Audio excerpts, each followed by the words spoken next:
നിമിഷം പോലും ഞാൻ എന്റെ വീട്ടിൽ നിൽക്കത്തില്ല. എനിക്ക് പറ്റുന്നില്ലടാ, ഞാൻ എന്റെ വീട്ടിൽ പോവാ. ഒരു പെണ്ണിനെ കല്യാണം കഴിച്ചു കൊടുത്തിട്ടേ 10 കൊല്ലം പ്രേമിച്ച് കല്യാണം കഴിച്ച ഒരു സമാധാനം സൗകര്യം കൊടുക്കടു. കുറെ ദിവസമായി എന്ന് വീഡിയോ കാണുമ്പോൾ തന്നെ ഈ പെണ്ണ് ഇങ്ങനെ ചീറി പൊളിച്ചിട്ട് അയ്യോ അമ്മച്ചി എന്ന് പറഞ്ഞിട്ട് ചീറി പൊളിച്ച് വരിക.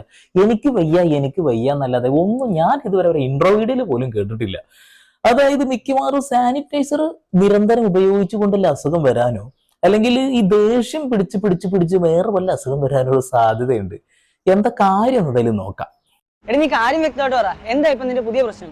പുതിയ പ്രശ്നം എന്താണെന്നോ? നീ തന്നെയാണ് പ്രശ്നം. എത്ര കാലായോടും അല്ലെ സമാധാനത്തോട് ജീവിക്കുന്ന കുട്ടിയല്ലേ.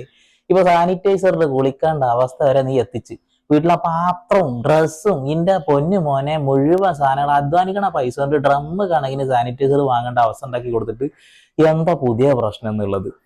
പ്രശ്നം കേൾക്കണ്ടായാലും എന്തുവാടാ നിന്നെ കൊണ്ട് ഞാൻ തോറ്റല്ലോ. എനിക്ക് വയ്യ. സ്വന്തം